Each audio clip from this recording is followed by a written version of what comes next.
I touched on kind of past conflicts that you may have that would affect business, the current relations, which are in really good standing for business, and then also any restrictions that you would encounter, but again, they're very minimal, so business and investing would be great for Columbia.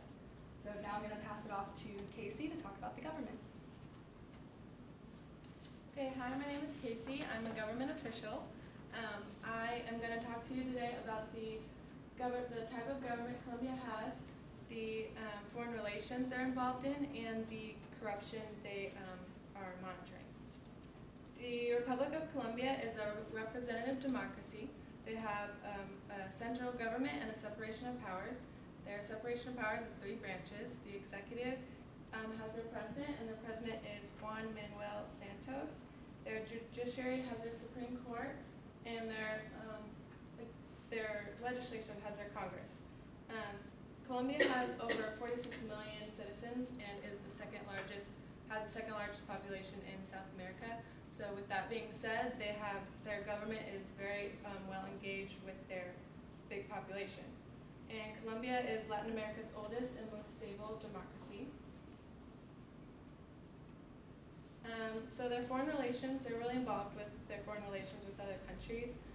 Colombia searches for diplomatic and commercial relations with all countries, even if their ideologies are political or economical systems.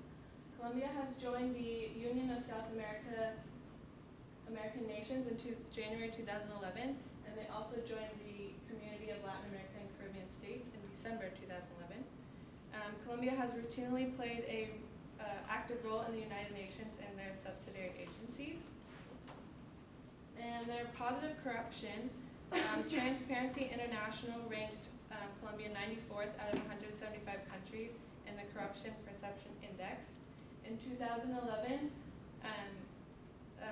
Colombia approved a new anti-corruption statute, which includes reforming the government's anti-corruption, the regulation of lobbying activities in Congress, and more effective penalty processes.